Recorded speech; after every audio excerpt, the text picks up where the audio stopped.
क्या वाकई असदुद्दीन ओवैसी एआईएमआईएम के अध्यक्ष सांप्रदायिक हिंसा को सुरक्षा कवच दे रहे हैं? आइए सवाल जवाब उन्हीं से करते हैं। सीधे लिए चलते हैं आपको। असदुद्दीन ओवैसी हमारे साथ जुड़ रहे हैं। ओवैसी साहब, रामनवमी पर जुलूस निकले, उस पर पत्थरबाजी हो, पत्थरबाजी गलत है या उसके बाद जो पत्थरबाजी करने वालों के खिलाफ एक्शन लिया गया है उसी को आप गलत ठहरा रहे हैं? आखिर इसकी क्या बुनियाद है? क्यों अपने ही देश में अपना पर्व मनाने पर पत्थरबाजी का सामना करना पड़ा रामनवमी शोभा यात्रा निकालने वाले लोगों को? ओवैसी जी, मैं हरगिज इस बात को नहीं मानता कि ये कहना कि पथराव हुआ एक समुदाय की तरफ से, हरगिज नहीं मानता। और आप मेरी बात को मत मानिए, जहां जहां वायलेंस हुआ, चाहे मध्य प्रदेश में कांग्रेस की सरकार है और दूसरे कर्नाटक में राजस्थान में कांग्रेस सरकार है, मध्य प्रदेश हो, गुजरात हो, बिहार में नीतीश कुमार की सरकार है। भाई आपने परमिशन दिया था ना, सरकार ने परमिशन दिया और ये स्टेट कॉम्प्लिसिट वायलेंस हुआ। इस स्टेट की सरासर नाकामी है। आप कैसा बोलते हैं, सरकार कैसा बोलती है कि पथराव हुआ? क्या सबूत है आपके पास, बताइए। और पथराव होता है तो फिर टारगेटेड आप मुस्लिम समुदाय के घरों को नुकसान पहुंचाते हैं, मस्जिदों के ऊपर झंडे लगा देते हैं। ये तो सरकार की। और फिर मध्य प्रदेश में तो कौन से कानून के तहत आपने घरों को डेमोलिशन किया? उस कानून का हवाला दीजिए हमको। पूरी कम्युनिटी को कलेक्टिव पनिशमेंट देते हैं। अगर सरकार मध्य प्रदेश कहती है कि वो इलीगल थे तो फिर इलीगल आपको पहले नजर नहीं आया? आपने नोटिस क्यों नहीं दिया उन लोगों को? और फिर 75 साल की मुस्लिम महिलाओं को पुलिस मारती है, हाथ पैर तोड़ती है, उसके वीडियो सबके सामने है। आप परमिशन आप दे रहे हैं, जिम्मेदारी आपकी है कि आप वायलेंस को ना होने दें। आप खुद ये सरकारें खुद इजाजत देती हैं वायलेंस की। लेकिन ठीक है, लेकिन ओवैसी जी मेरी बात सुनिए, ठीक है, इस पर बाद में आएंगे कि क्या हुआ, क्रेन किसके घर पर चला, बुलडोजर किसके घर पर चला। मैं तो आपसे पूछती हूं, आपको पता है करौली में क्या हुआ? करौली में हिंदू नववर्ष पर पत्थरबाजी हुई शोभा यात्रा पर, चाहे वो साबरकांठा हो, आणंद हो, दोनों। आपको पता है क्या हुआ वहां पर? लाउड स्पीकर बजने की वजह से वहां पर बवाल हुआ, पत्थरबाजी हुई। खरगोन में क्या हुआ? पत्थरबाजी हुई मध्य प्रदेश में। लोहरदगा, बोकारो, झारखंड, वहां पर मेले में ही रामनवमी की आग लगाई जा रही थी। ये सब कौन कर रहा है? ये सब आपको लग रहा है कि जानबूझकर कोई कर रहा है, साजिश है, षड्यंत्र है, अल्पसंख्यकों को टारगेट किया जा रहा है? रामनवमी का त्योहार है, लोग मना रहे हैं, ऐसे में ये आरोप लगा देना कि ये तो साजिश है, कैसे बात करते? राजस्थान के डीजीपी का बयान क्यों नहीं बोलते मैडम आप? राजस्थान के डीजीपी ने क्या बयान दिया? वो तो आप जो कह रही हैं उसके खिलाफ उन्होंने बयान दिया है। अगर आप जो कह रही हैं सच है ना, तो आप एक जुडिशियल इंक्वायरी कराइए उस रेस्पेक्टिव हाई कोर्ट के जज के जरिए। चलिए, दूध का दूध पानी का पानी हो जाएगा। ये आपकी मौजूदगी में नहीं, सुनिए मेरी बात सुनिए। आप राजस्थान की बात करते हैं ना, मेरी बात सुनिए मैडम, मैं तैयार हूं। आप उस सरकार से कह दीजिए कि आज तक का रिपोर्टर होगा और हम उन जगहों पर जाएंगे, असदुद्दीन ओवैसी जाएगा जहां पर वायलेंस हुआ। मैं आपको बताऊंगा कि टारगेटेड वायलेंस हुआ है। मैं आपको बताऊंगा टारगेटेड वायलेंस हुआ है। मैं आपको आपके नहीं, सुनिए ना बिल्कुल गलत कह रहे हैं आप, बिल्कुल गलत। मैं इस बात को मानने को तैयार नहीं हूं। 75 साल की औरत को मार के हाथ पैर तोड़ देते हैं, सर तोड़ देते हैं। 13 साल के बच्चों को रोड पर लिटाकर आप मारते हैं, घरों को बुलडोजर से आप डिमोलिश करते हैं। कौन से कानून तहत कर रहे हैं भाई? आप एक जेनीवा कन्वेंशन के खिलाफ कर रहे हैं। आप तो कलेक्टिव पनिशमेंट दे रहे हैं। मैं आपको वीडियोस भिजाने को तैयार हूं जहां पर टारगेटेड ये सब वायलेंस हुआ है। सरकार पे जिम्मेदारी आयद नहीं होगी। सरकार बीजेपी की हो या कांग्रेस की हो, सरकार बीजेपी की हो या कांग्रेस की हो, ये सरकार की नाकामी है। ये सरकार अगर चौकस होती। पथराव हुआ है ना सर, मैं तो आपसे पूछ रही हूं कि पथराव हुआ, ये पत्थरबाजी क्यों हुई? अगर कोई शोभा यात्रा निकाल रहा है उस पर पत्थरबाजी क्यों हुई? आनंद में क्या हुआ आपको पता है? पत्थरबाजी क्यों हुई? पत्थरबाजी क्यों हुई? आप बता दीजिए मैडम, आपको सब चीज रिपोर्ट मिलती है, आप बता दीजिए। आनंद का हम बताते हैं सर आपको क्या हुआ। आनंद में डीजे को लेकर कि डीजे क्यों, यहां पर म्यूजिक क्यों चल रहा है जी, आवाज म्यूजिक को लेकर, जो गाने जो भजन वहां बजाए जा रहे थे उसको लेकर बवाल हुआ। अब ये भी आप कह रहे हैं कि ये पुलिस ने करा दिया, वहां पर लोग भिड़े। अगर वहां पर डीजे बजाया गया है तो क्या पुलिस क्या खामोश तमाशाई बनकर बैठी थी वहां पर? पुलिस क्यों खामोश बैठी? पुलिस का काम क्या था वहां पर? आप जिस जगह का बात कर रहे हैं वहां पर एमआईएम पार्टी के जिम्मेदार जाकर मिले हैं पुलिस के प्रशासन से। जो गिरफ्तारी उस पर जाकर हमारे गुजरात के प्रेसिडेंट साबिर काबुलीवाला ने वहां पर जिम्मेदारों जाकर मिला है। मैडम मैं एक बात बता रहा हूं आपको, ये मेरी बात सुन लीजिए, आप मेरी बात सुन लीजिए। अगर आप गोलवालकर की किताब पढ़ेंगे तो गोलवालकर ने अपनी किताब में खुद लिखा है कि जब प्रोसेशन जाता था तो लोग बाजा बजाने से कतराते थे, तो गोलवालकर ने कहा कि मैंने खुद बाजा उठाकर मस्जिद के सामने बाजा बजाया है। इसको भी मत मानिए भाई, हुकूमत का काम यह है ना, सरकार का काम यह है कि वायलेंस को रोके। क्या कर रहा था आपने? कितने आईपीएस ऑफिसर को सस्पेंड किया बताइए आपने? कितने पुलिस कर्मचारियों को आपने टास्क पर लिया बताइए आपने? वो कुछ नहीं करेंगे। आप एक समुदाय पर इल्जाम लगा देंगे। अरे अच्छा, कितने वायलेंस होते हैं मध्य प्रदेश में बताइए आप? खरगोन में साल में कितने मरतबा वायलेंस होता है? वहां पर हर 3 महीने को, हर 2 महीने को वायलेंस होता है मध्य प्रदेश में। लेकिन ओवैसी साहब, अब मुझे ये बताइए, आपने ऐसे लोगों पर तो कार्रवाई की बात कर दी, लेकिन जिस एसपी को गोली लगी, बोलिए मैडम, क्या सवाल था आपका? सिद्धार्थ चौधरी जो एसपी था, जिसको गोली लगी, और भी पुलिसकर्मी घायल हुए, खुद गोली मार ली। एसपी ने खुद को गोली मार ली। ये साजिश थी, मिले हुए थे बीजेपी, आरएसएस, ये भी सच है कि मस्जिद को जलाया गया? ये भी सच है कि नहीं सुनिए, हाँ, तो कोई इंक्वायरी नहीं, कुछ इंक्वायरी नहीं होती, कोई इंक्वायरी नहीं होती है। बीजेपी की सरकार मध्य प्रदेश में टारगेटेड वायलेंस करवाती है। मैं आपके प्रोग्राम में कह रहा हूं, कोई इंसाफ नहीं होगा वहां पर, कुछ नहीं होगा वहां पर, चाहे कांग्रेस हो या बीजेपी हो। कांग्रेस तो खैर गूंगी और अंधी बनकर बैठी है मध्य प्रदेश में, जो जुल्म हो रहा है वहां पर कौन सी इंक्वायरी में क्या सामने आएगा? मध्य प्रदेश में हर 2.5 महीने को, 3 महीने को वायलेंस होता है। जिम्मेदार कौन है उसका बताइए? फिर आप सरकार तो कहती है कि हमने कहां पीस रखा आपने? आप परमिशन देते हैं, कितने पुलिस वालों को सस्पेंड किया आपने बताइए? कैसे वायलेंस होता है वहां पर? जिस एसपी को गोली लगी उस पर आपने एक लाइन नहीं बोला। मैं तो आपको बताती हूँ सर, खरगोन में क्या हुआ है। खरगोन पे ही आप अपनी थ्योरी समझा दीजिएगा, हम लोग समझ लेंगे आपसे। खरगोन में शोभा यात्रा जा रही है, वहां पत्थरबाजी होती है, पता चलता है एक इलाके से ये पत्थरबाजी हो रही है। और जो बजरंग मुनि के खिलाफ एफआईआर हुआ, अरेस्ट क्यों नहीं होता? वो बजरंग मुनि पुलिस की प्रोटेक्शन में, तौकीर रजा पर क्यों नहीं बोलते आप? बजरंग मुनि को तो अरेस्ट करना चाहिए ओवैसी साहब, बजरंग मुनि को तो अरेस्ट करना चाहिए। उत्तर प्रदेश के 6 पुलिस गार्ड्स की मौजूदगी में मुस्लिम महिलाओं को रेप की धमकी देता है, मुस्लिम बच्चियों को उठाकर ले जाने की बात करता है। उत्तर प्रदेश सरकार अरेस्ट क्यों नहीं करती उसको? अरेस्ट क्यों नहीं करती उसको? एफआईआर दर्ज कर लिया आप मौलाना तौकीर रजा खान साहब की बात कर रहे, आपने क्या किया? सरकार पूछिए, बताइए उनको। बजरंग मुनि को अरेस्ट क्यों नहीं करते आप?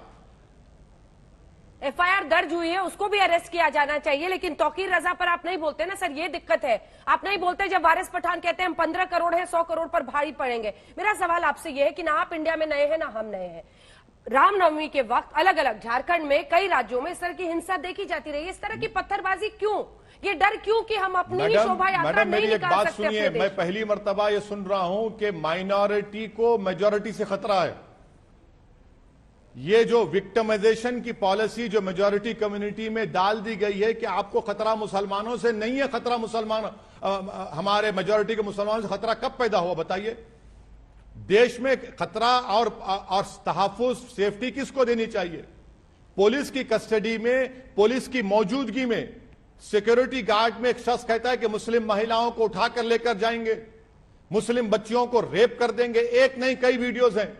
आज भी पुलिस की उसको प्रोटेक्शन मिलता है, बैठा हुआ है पुलिस कस्टडी, पुलिस सेफ्टी में वो।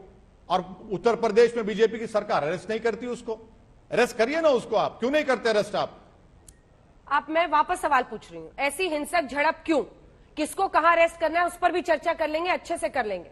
ऐसी हिंसक झड़प क्यों ये लगे कि हम रामनवमी की शोभा यात्रा अपने ही देश में नहीं निकाल सकते हैं? क्यों पुलिस ये कहे आप इधर से जाइए, उधर से जाइए, जस्टिफाई करेंगे? नहीं, जस्टिफाई कोई नहीं कर सकता। जस्टिफाई कैसे कर सकता है? फिर ऐसी हिंसा क्यों होगी? ये डर क्यों रहेगा? ये भय क्यों रहेगा?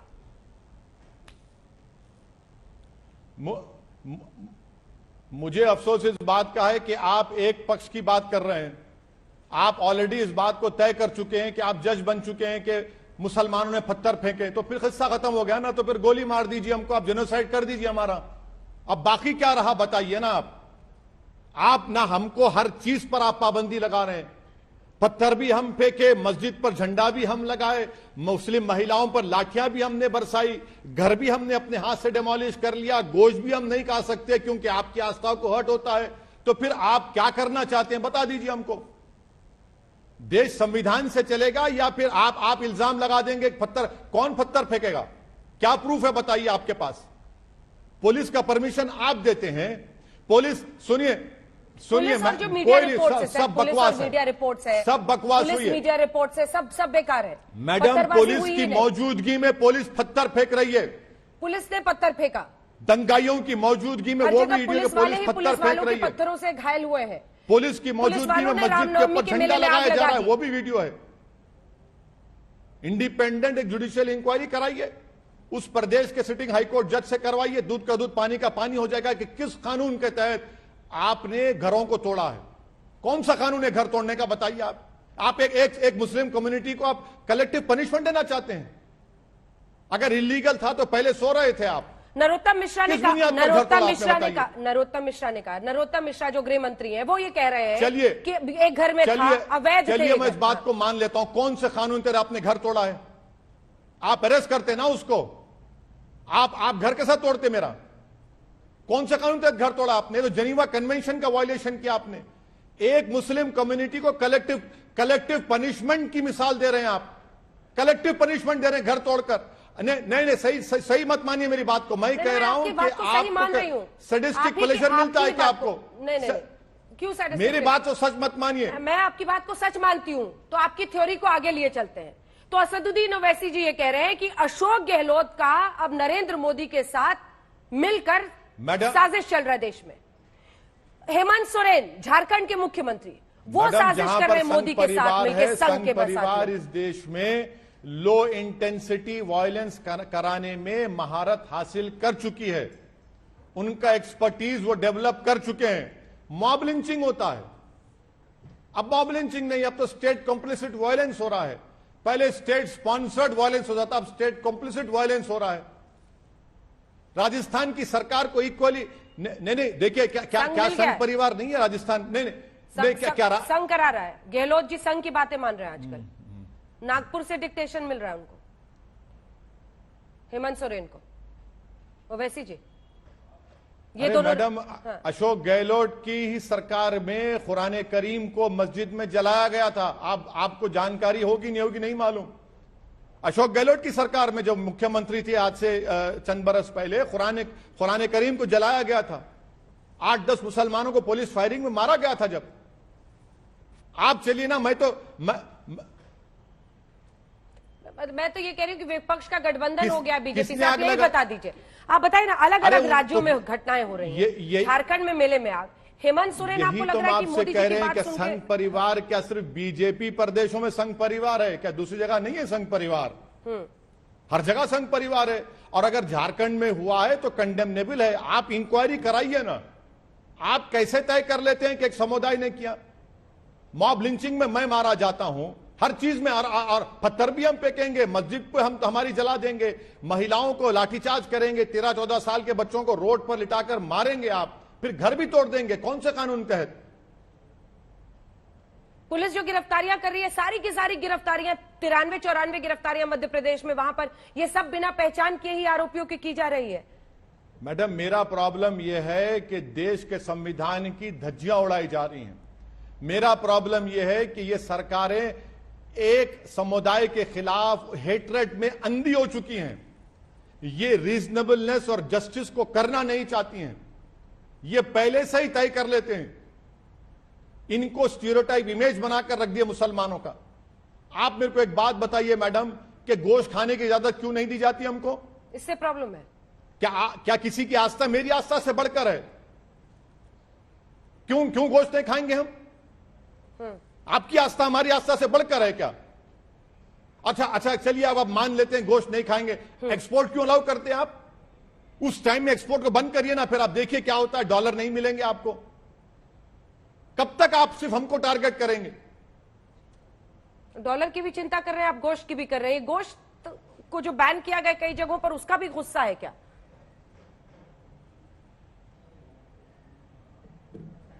वैसी साहब, जो गोश्त बैन किया गया है उसका गुस्सा है क्या? उसकी वजह से भी इस तरह से हम हिंसा भड़कते देख रहे हैं या फिर एक कन्फ्रंटेशन दोनों समुदायों में देख रहे हैं, आमने सामने होते हुए देख रहे हैं? पश्चिम बंगाल में देखिए ना सर, पश्चिम बंगाल में तय रूट था, बोला गया नहीं अल्पसंख्यक मोहल्ला है वहां से, इसलिए रूट बदल दिया गया।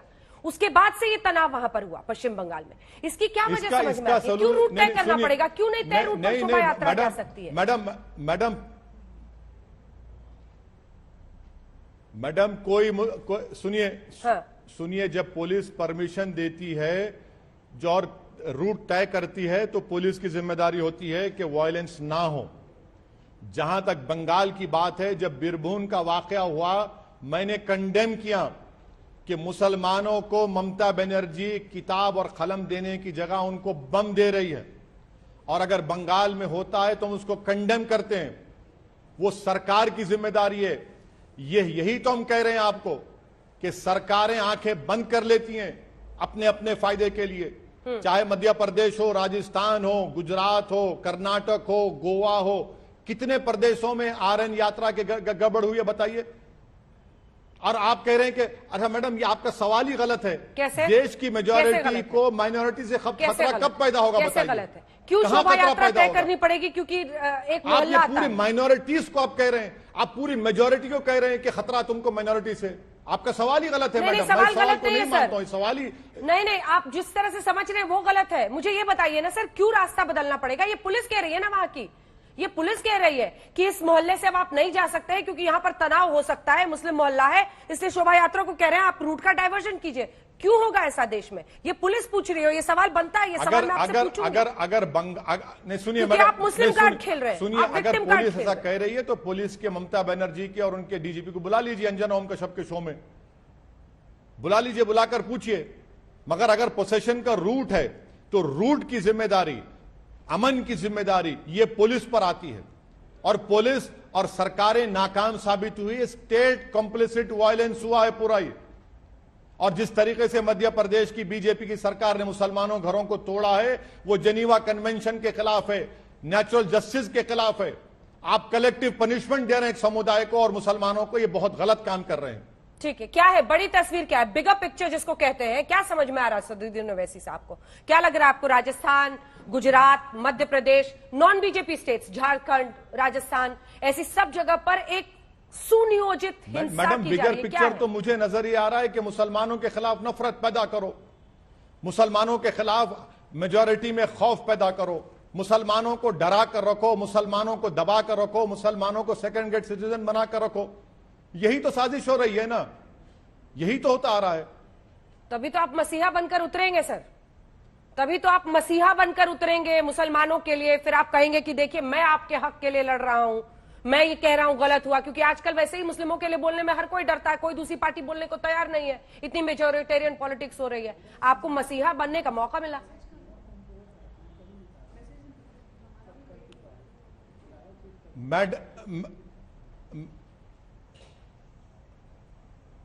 कैसे आप मुझे एक बात सुनाइए, एक बात समझिए मैडम। आप किसी का घर तोड़ के मैं कंप्लेन करूंगा? मैं जाकर मेरे घर को आप तोड़ दिए, मुझे रोड पर ला लिया आप, मैं किसके खिलाफ कंप्लेन करूंगा? ना मुझे आप नोटिस दिए, ना मुझे बताते हैं आप किस लिए तोड़ रहे हैं। आपने बुलडोजर लगा के घर तोड़ दिया। कौन सा सैडिस्टिक प्लेजर आपको मिलता है एक मुसलमानों के, गरीब मुसलमान घर तोड़ने से? आपको इत्मीनान मिल रहा है, खुशी मिल रही है कि किसी गरीब का घर तोड़ के आपको बगैर नोटिस दिए? आप कौन होते? जज, कोर्ट किस लिए है? पुलिस किस लिए है? और कौन से कानून तहत आप तोड़ रहे हैं? ये कलेक्टिव पनिशमेंट मध्य प्रदेश की बीजेपी की सरकार मुसलमानों को दे रही है। इसी के खिलाफ तो मैं ना असदुद्दीन ओवैसी को माने रखता। मैडम छोड़ दिए ओवैसी को आप, मैं एक दीवाना हूं, दीवानगी अपनी बरकरार रखूंगा। मगर ये नाइंसाफी को कैसे कोई देखेगा बताइए आप? पुलिस काम करे नहीं करे, एक तरफ आप कह रहे हैं आप सबको आप सस्पेंड कीजिए, डिसमिस कीजिए, आईपीएस ऑफिसर्स को डिसमिस कीजिए जिन्होंने ये हिंसा नहीं रोकी। दूसरी तरफ जिन लोगों ने गलत किया उन पर कार्रवाई हो रही है, तो आप उनको डिफेंड करने आए हैं। एक मिनट, कौन से कानून के तहत घर को तोड़ेंगे आप? बताइए, आईपीसी में कौन सा कानून है? घर तोड़ने का कानून है। अगर वो इलीगल बनाया गया तो नोटिस नहीं देंगे आप जज, जूरी और सब पुलिस आप बन जाएंगे। तो रूल ऑफ लॉ नहीं बल्कि रूल बाय गन होगा कि होम मिनिस्टर तय करेगा कि घर तोड़ दो, तोड़ देंगे आप। आप कल कहेंगे कि जान ले लो, जिंदा रहने के लायक नहीं, जान ले लेंगे मेरी तो आप। कह रहे अवैध घर है, अवैध ये निर्माण है। क्लासिक फाशिस्ट स्टेट की मिसाल अब वो आपके कह रहे सामने रख रहा अवैध हूं। निर्माण है, वो कह जो रहे मध्य अवैध प्रदेश में निर्माण हो है, रहा वहां पत्थर वहीं से हो रही थी, पत्थरबाजी हो रही थी। जेएनयू पर मैं जल्दी से एक सवाल अब आपसे पूछना चाहती हूँ। जेएनयू में कावेरी हॉस्टल में नॉनवेज बने ना बने, रामनवमी की पूजा कर रहे थे, एबीवीपी के छात्रों का कहना है कि उनको पूजा करने से रोका गया, हाथापाई की नौबत आ गई। ये भी आपको इसी साजिश का एक्सटेंशन लग रहा है क्या? जेएनयू में जो हुआ है, जेएनयू में जो हुआ है, उस पर आपकी क्या राय, क्या सोच रहे हैं? मैडम, मैं आपसे यही तो कह रहा हूं ना कि गोश्त खाने की इजाजत और गोश्त नहीं खाने की इजाजत कौन तय करेगा? आपकी आस्था है, मुबारक हो, मेरी आस्था मुझे मुबारक हो। ना मैं अपनी आस्था को, ना आप अपनी आस्था को मुझ पर मुसल्लत नहीं कर सकते। आप कैसे देश को संविधान से चलाएंगे, आस्था से चलाएंगे? आप भाई किसकी आस्था बड़ी है, कम है? इंटॉलरेंस ब्रिगेड हो गया है इस देश में, इंटॉलरेंस ब्रिगेड, ये बार बार यही बवाल होता है ना। मुझे जेएनयू के बारे में ज्यादा नहीं मालूम, मगर मैं वायलेंस को कंडेम करता हूं। वहां पर जो कुछ वायलेंस हुआ है वो कंडेमनेबल है। मगर मैं ये सवाल कर रहा हूं कि आप अगर आस्था के नाम पर गोश्त खाने की इजाजत नहीं देंगे तो फिर मेरी आस्था क्या है? रमजान में शराब की दुकानों को बंद कर दीजिए ना। कौन रोक रहा है आपको? पूरे बंद करिए शराब की दुकानों को रमजान के 30 दिन। आप बहुत धन्यवाद। आस्था पे चलेगा देश या संविधान पे चलेगा?